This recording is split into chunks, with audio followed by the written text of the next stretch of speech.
어느덧 2021년도의 마지막 날입니다. 다시 한번 먼저 지난 한 해를 잘 지켜주신 하나님께 영광과 찬양을 올려드립니다. 1년 전 송구 영신 예배에서 우리는 하나님이 나의 목자 되시고 또 나의 동행하는 동행자 되시며 잔치의 주관자 되시기에 우리가 소망을 가지며 한 해를 살아보자 말씀을 나누었던 기억이 있습니다. 개인적으로는 어려워져가는 시대 상황 속에서 하나님이 나와 함께 하심에 소망을 두고 또 이를 경험하며 살아온 한 해였음을 고백해 봅니다. 우리 교회 역시도 마찬가지입니다. 코로나가 이제는 일상화가 되어가며 무엇이 교회의 일상인지 헷갈릴 때가 종종 있지만 그럼에도 불구하고 함께 예배할 수 있고 또 모일 수 있음에 또 서로가 서로를 바라볼 수 있기에 하나님의 함께 하심을 고백하게 됩니다. 여기 함께 하시는 분들께서도 지난 한 해를 돌아보며 이러한 하나님의 함께 하심을 경험하셨는지 질문 드려 봅니다. 그리고 그렇게 하나님을 경험하는 삶을 살아가는 우리가 지난 한 해 동안 그에 합당하지 못한 모습들이 있었다면 이를 돌이켜보고 또 새해에는 한 걸음 더 하나님과 가까이 할 수 있는 모습이 되어야 할 것입니다. 그래서 저는 다가오는 2022년 새해를 생각할 때 어떻게 하면 우리 공동체가, 우리 교회가 하나님과 더 가까이 할 수 있을까, 한층 더 그리스도인으로서 성장할 수 있을까 생각해 보다가 오늘 베드로전서 말씀을 나누어 보는 것이 좋겠다라는 생각을 해보게 되었습니다. 지난주에도 비슷한 말씀을 나누었지만 우리는 흔히 그리스도인 되었다라는 사실을 새로 태어났다 또는 거듭나다라는 표현을 사용합니다. 베드로 역시도 그리스도인이 되었다라는 것을 본문 직전에 베드로전서 1장 23절을 통하여서 거듭난 것으로 설명을 하였는데, 이렇게 거듭난 그리스도인은 이전의 모습과는 달리 버려야 할 것과 또 사모해야 할 것이 있음을 이야기합니다. 이를 함께 살펴보며 오늘 우리에게 주시는 은혜를 함께 나눌 수 있는 시간 되어지길 원합니다. 먼저 본문 1절 함께 보도록 하겠습니다. 그러므로 모든 악독과 모든 기만과 외식과 시기와 모든 비방하는 말을 버리고, 베드로는 그러므로 버리라 라고 말씀하고 있습니다. 베드로는 앞선 1장 23절에서 25절 말씀을 통하여서 성도를 거듭나게 하는 것은 복음, 곧 말씀이라고 하고, 이러한 하나님의 말씀은 썩지 않을 씨앗이라고 이야기하였습니다. 그러기에 사람을 거듭나게 하고 또 자라게 하기 위해 씨앗을 심었다면 그것이 자랄 수 있는 환경을 만들어야 하는데, 그러기 위해서는 베드로는 먼저 버릴 것이 있다라고 요청을 하고 있는 것입니다.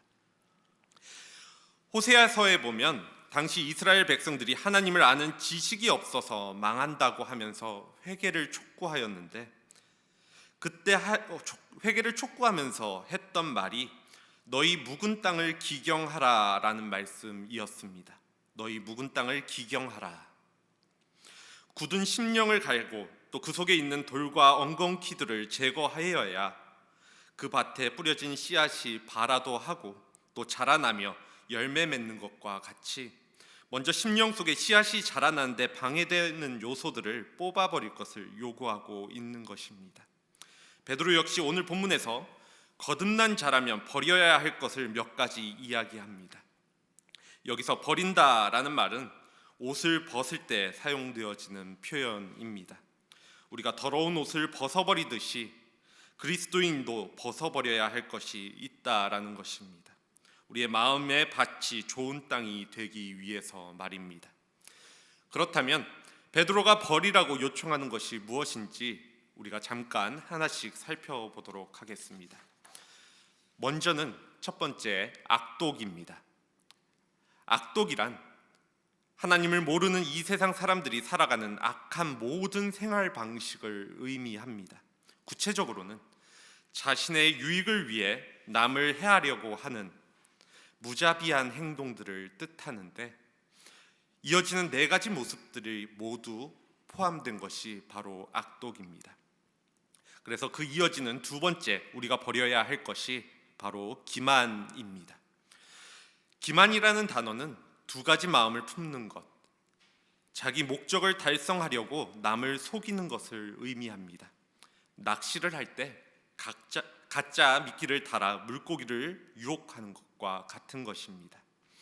사람들이 이렇게 기만을 행하는 이유는 어떠한 상황을 모면하거나 혹은 부당한 이득을 취하고 싶기 때문입니다. 이러한 사람들은 앞에서도 말했듯이 두 마음을 품고 살아갑니다. 가끔은 자신도 어떠한 마음이 진심인지 헷갈리기도 할 정도로 기만이 일상화된 사람들도 있습니다. 그러한 사람들은 남을 속이는 것을 넘어 자기 자신마저도 속이고 있는 것입니다. 이러한 기만의 마음은 하나님께서도 합당하게 여기지 않는 것은 물론이고 자신의 행복을 위해서도 좋은 선택은 되지 못합니다. 갈라디아서 6장 7절은 스스로 속이지 말라.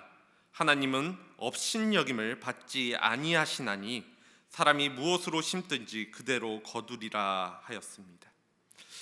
하나님은 우리의 마음의 중심을 살피시는 분이시기에 하나님을 기만하고 또 나를 기만하였던 삶은 하나님을 업신여기는 모습일 뿐이라는 것입니다.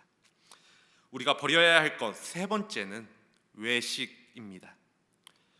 오늘 이 외식이라는 단어는 진실한 동기가 없는 것을 의미하는 단어인데, 이를 다시 말하면 말은 번지르르한데 실제 동기는 악하거나 전혀 그렇게 행할 의사가 없는 경우를 뜻합니다. 그래서 이 단어는 가면을 쓰고 있는 사람, 가면 뒤에서 연극하는 사람으로 해석되어지기도 합니다.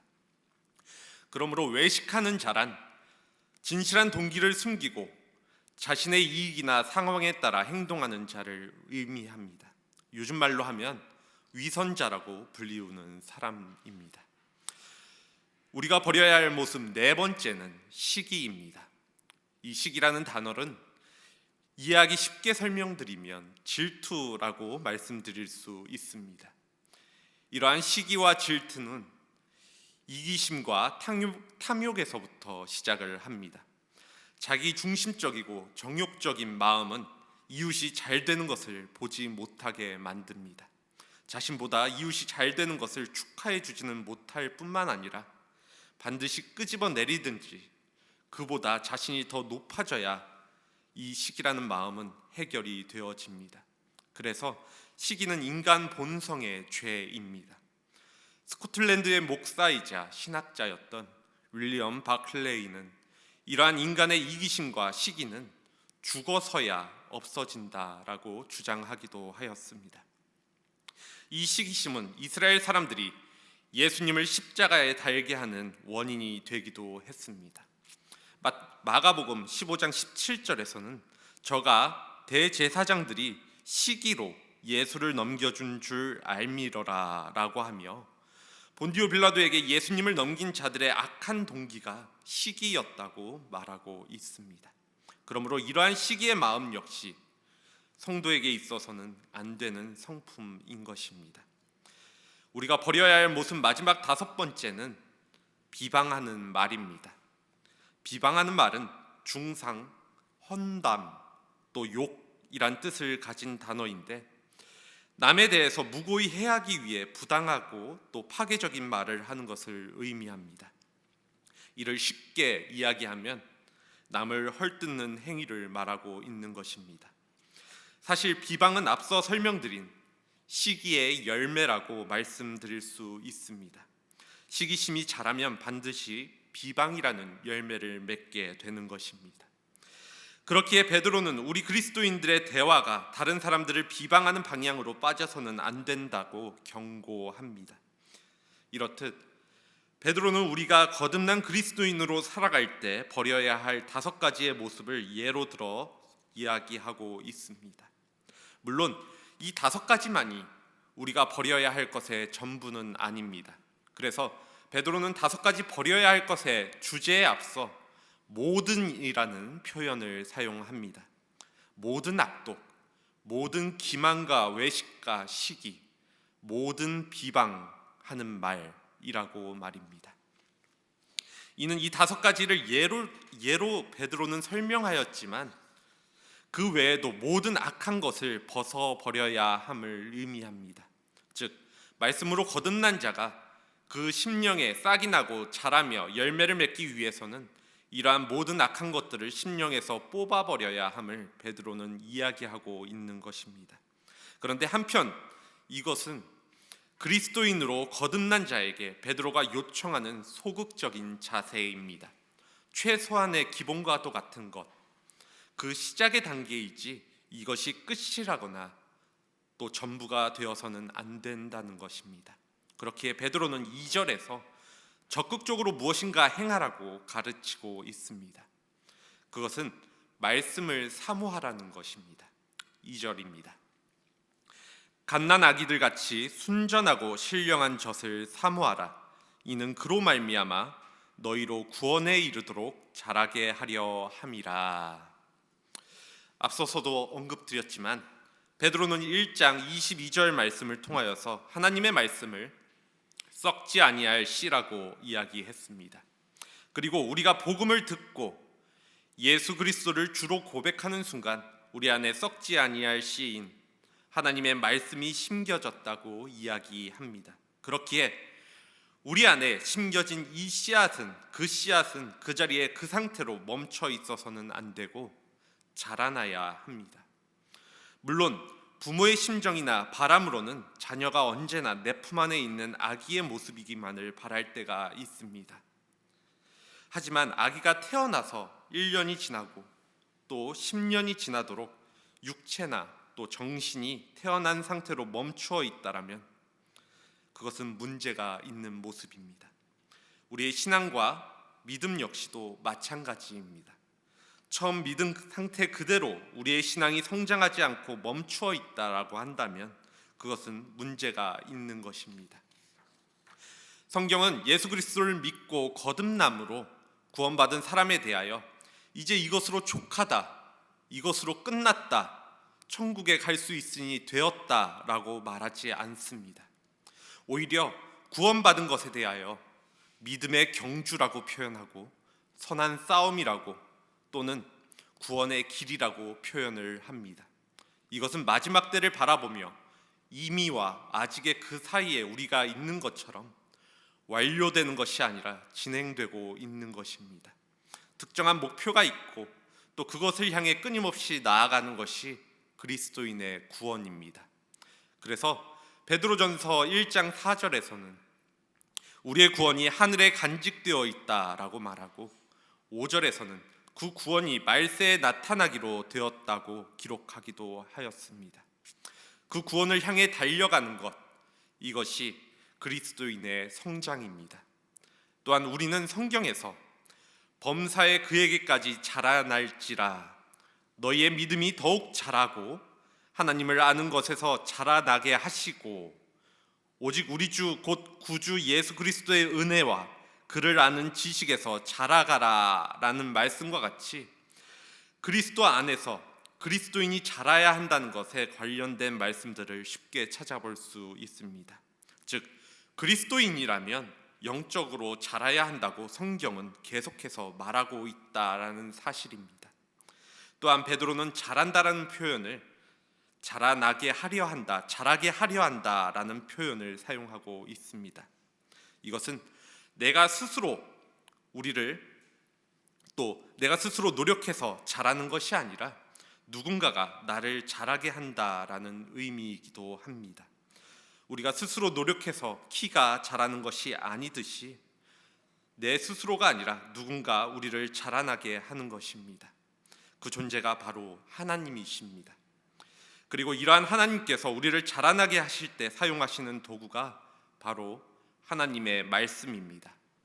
즉 하나님의 말씀은 앞선 1장 23절에서 우리에게 구원을 허락하고 또 우리를 거듭나게 할 뿐만 아니라 새롭게 태어나 성장하는 데도 꼭 필요한 영양분이 되어진다는 것입니다. 그렇기에 본문은 말씀을 사모하라고 이야기하면서 비유하기를 갓난 아기들 같이 젖을 사모하라라고 말씀하고 있습니다. 갓난 아기들은 그것이 목숨이니까 그 젖이 없으면 자신의 생명이 유지가 안 된다는 사실을 본능적으로 알기에 하루에도 수차례 울부짖으며 그 젖을 내놓으라고 합니다. 이처럼 배고픈 갓난 아기가 자신의 본능적 욕구를 따라 엄마의 젖을 간절히 사모한 같이 우리 그리스도인들도 성장하고 성숙하기 위해서는 하나님의 말씀을 사모하라고 하고 있는 것입니다. 사슴이 시냇물을 찾아 갈급해함 같이, 종이 상전의 손을 바라본 같이, 또 메마른 돼지가 단비를 기다림 같이 말입니다. 시편의 기자는 시편 119편에서 말씀을 사모하는 것을 묘사하면서 내 눈이 주의 구원과 주의 의로운 말씀을 사모하기에 피곤하니이다.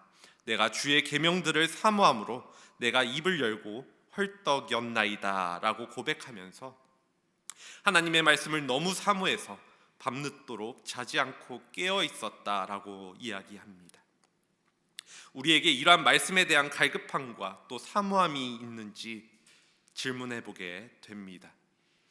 특정 누군가를 지목할 것도 없이 사실 많은 현대 기독교인들의 안타까운 점 중 한 가지는 말씀을 어린아이가 젖을 찾듯이 자신의 목숨을 유지하는 생명줄과 같은 또 나의 신앙을 성장시키는 말씀을 사모하지 않는다는 것입니다.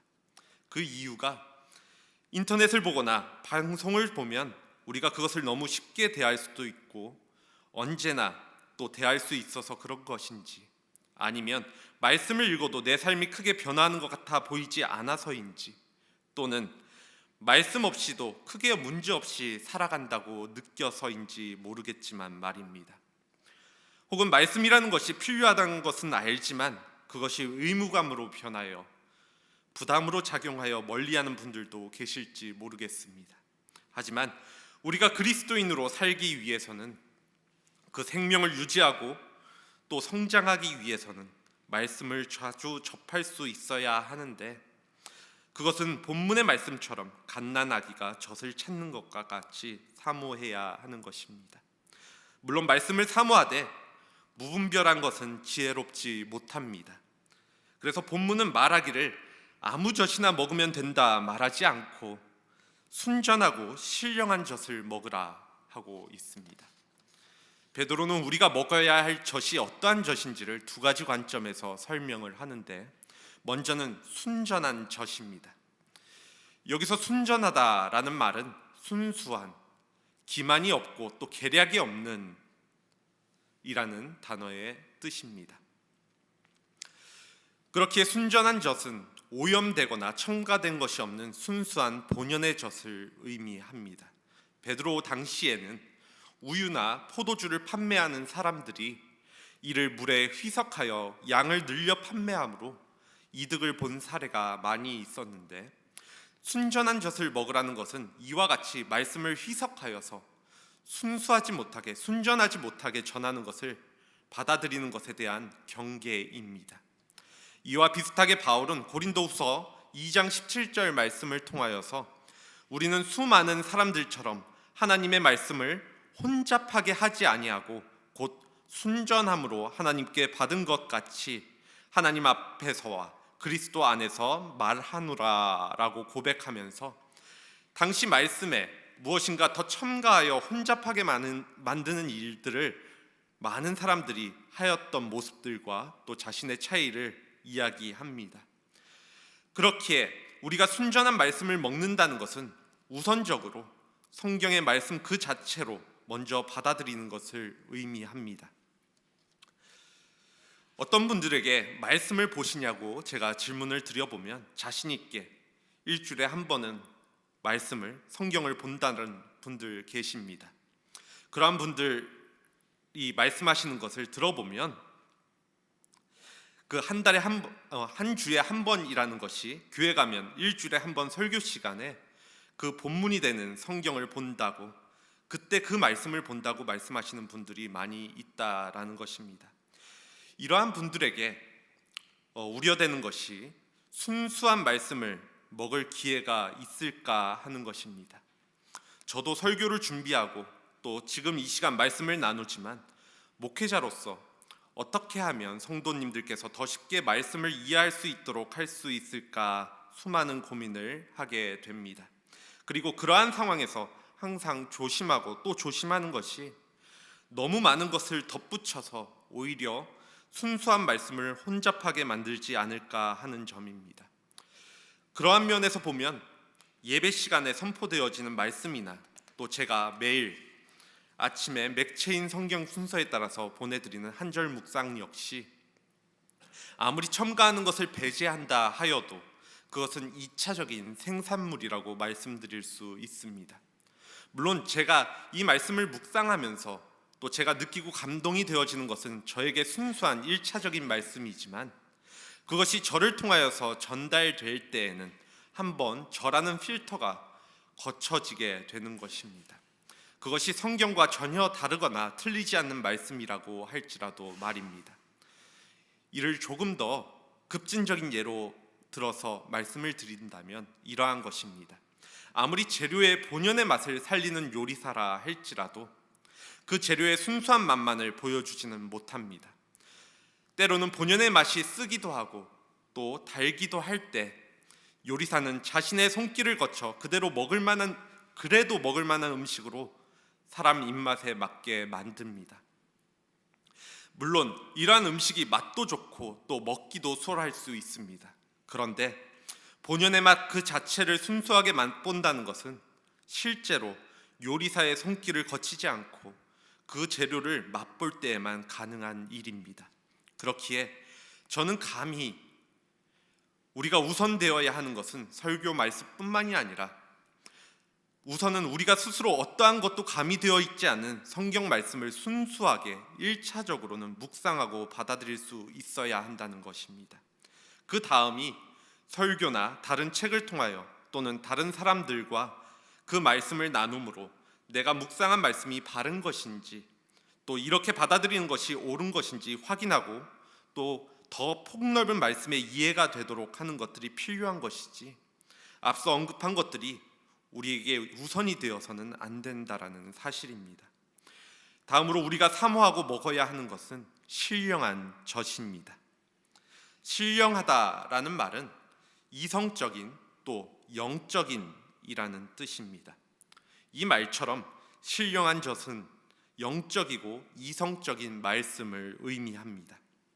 종종 극단적이고 불건전한 신비주의자들이 하나님의 말씀을 영해로 푼다고 주장을 합니다.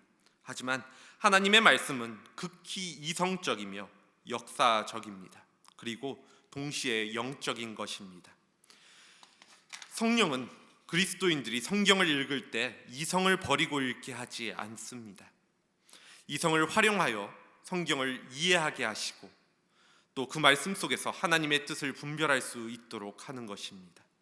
또한 하나님의 말씀을 분별할 수 있도록 한다는 것은 무엇이 진리인지 깨달을 수 있는 근거가 되어집니다. 이는 사람이 만들어낸 합리나 이성이나 논리가 아니라 하나님께서 만들어내신 논리이기 때문에 그것을 신령하다고 말할 수 있는 것입니다. 그러므로 신령한 젖을 먹는다는 것은 하나님의 논리를 먹는다는 것을 의미합니다. 이것이 무슨 의미냐면 신령한 젖을 먹는다는 것은 하나님의 지혜, 하나님의 이론, 하나님의 생각을 가진다는 것입니다. 하나님의 말씀에는 하나님의 정서와 감정만 담겨 있는 것이 아니라 하나님의 논리와 지혜, 또 이론과 생각이 담겨져 있습니다. 그래서 말씀을 듣고 또 읽고 묵상하고 연구하는 사람들은 말씀 속에서 하나님의 지혜, 하나님의 논리, 하나님의 이론, 하나님의 생각을 마음에 새기게 되는 것입니다. 세상을 내 생각만을 고집하면서 살면 나에게 따라오는 것은 실망이고 절망이며 포기입니다. 그런데 말씀을 붙들고 그 신령한 말씀을 먹다 보면, 그 신령한 말씀들을 읽다 보면 나에게 오는 실망이나 절망의 상황은 세상이 말하는 끝이 아닌 것이 됩니다. 내 해석, 내 논리, 내 생각으로 보면 가망이 전혀 없는 일인데도 불구하고 하나님의 해석, 하나님의 논리, 하나님의 생각으로 보았더니 거기에는 하나님의 선하신 목적과 이유가 있는 것이 분명하게 보입니다. 그리고 그것을 발견하는 순간이 우리에게 은혜가 임하는, 또 은혜가 임하기 시작하는 순간입니다. 그리고 그렇게 하나님의 해석과 논리로 세상을 바라보며 사는 사람들은 이 세상이 감당하지 못하는 사람이 됩니다. 사실 세상의 논리는 너무나도 간단합니다. 또 단순합니다. 잘 되면 기쁘고 또 안 되면 괴롭습니다. 잘 되면 자기 탓이고 잘못되면 남의 탓, 환경 탓, 조상 탓입니다. 그러나 그러한 세상의 논리가 아니라 신령한 하나님의 논리로 세상을 바라볼 때 우리는 고통 가운데서도 기뻐할 수 있고 또 어려운 환경 속에서도 찬송할 수 있게 됩니다. 바로 이것이 하나님의 신령한 말씀인 것입니다. 그렇기에 우리는 하나님의 말씀이라는 젖을 사모하되 순전하고 신령한 젖, 즉 기록된 말씀 그대로 분별할 줄 알고 또 하나님의 논리를 받아들여 살아가도록 말씀을 간절히 사모함으로 먹어버릇해야 하는 것입니다. 그 순전하고 신령한 말씀 속에 우리가 건강하게 자라고 또 바르지 않는 것을 분별할 수 있는 능력을 키우는 힘이 있기 때문입니다. 그리고 그것을 먹을 때 우리는 생명력 있고 또 건강한 성숙한 그리스도인이 된다는 사실입니다. 이렇게 악한 것들을 버리라고 말씀을 사모해야 하는 이유에 대해서 강력한 동기를 이야기한 베드로는 다시 한번 이를 확인시키면서 말씀을 마무리합니다. 3절입니다. 너희가 주의 인자하심을 맛보았으면 그리하라. 너희가 주의 인자하심을 맛보았으면 그리하라. 이 말씀은 시편 34편 8절에 너희는 여호와의 선하심을 맛보아알지어다. 그에게 피하는 자는 복이 있도다 라는 말씀을 인용한 것입니다. 시편 34편은 다윗이 블레셋의 아비멜렉 앞에서 미친 척함으로 자기의 목숨을 구하고 쫓겨나서 지은 시입니다. 베드로는 왜 이 말씀을 인용하여 말하고 있을까 생각해 보게 됩니다. 다윗은 여호와의 기름 부음을 받은 자로 이스라엘의 왕이 될 존재였습니다. 그러나 현실은 사울에게 쫓기고 자신이 죽인 골리앗의 나라 블레셋에 귀의했다가 그곳에서도 미친 척하며 겨우 살아났습니다. 그는 나그네 정도가 아니라 도망자로 살아가며 목숨을 연명하는 존재가 되었던 것입니다. 그런데 그러한 상황에 놓인 다윗이 고백하기를 너희는 여호와의 선하심을 맛보아 알지어다. 그에게 피하는 자는 복이 있도다 라고 하고 있는 것입니다. 베드로는 우리에게 말하고 있습니다. 우리 역시 다윗처럼 죽음의 문턱까지 갔다가 구원을 받은 사람들입니다. 그러한 우리가 이 땅에서 나그네로 살며 환난과 고통을 당하고 있지만 하나님의 말씀을 붙들고 그 말씀대로 사는 것이 당연하다고 말하고 있는 것입니다. 주님이 없었으면 우리는 여전히 모든 악독과 기만, 외식, 시기, 비방 가운데 살았을 존재입니다. 모든 악을 행하는 중에 그것이 당연한 것처럼 살았을 것이고 하나님을 저주하며 멸망 중에 살았을 것입니다. 그러나 하나님께서는 우리가 아직 죄인 되었을 때 예수 그리스도를 이 땅에 보내주셨고 주님은 십자가에서 우리의 모든 죄를 대신하여 돌아가셨습니다. 이 구원은 금이나 은과 같이 없어질 것으로 된 것이 아니라 흠도 없고 점도 없는 그리스도의 피로 된 것입니다. 우리는 그 인자하심 때문에, 우리는 그 주님의 사랑 때문에 썩지 않고 쇠하지 않는 하늘의 기업, 소망을 가지게 된 자들입니다. 하나님의 자녀가 된 것입니다. 하나님과 더불어 영광을 누리는 자, 칭찬과 영광과 존귀를 기다리는 자가 되었습니다. 이것이 얼마나 큰 은혜인지 말할 수 없을 정도입니다. 그러니 그것을 맛보았다면 그렇게 하라는 것입니다. 거룩하신 하나님을 닮아갈 수 있는 말씀을 사모하라고 말입니다. 그래서 베드로는 주의 인자하심을 맛보았으면 그리하라라고 말하고 있습니다.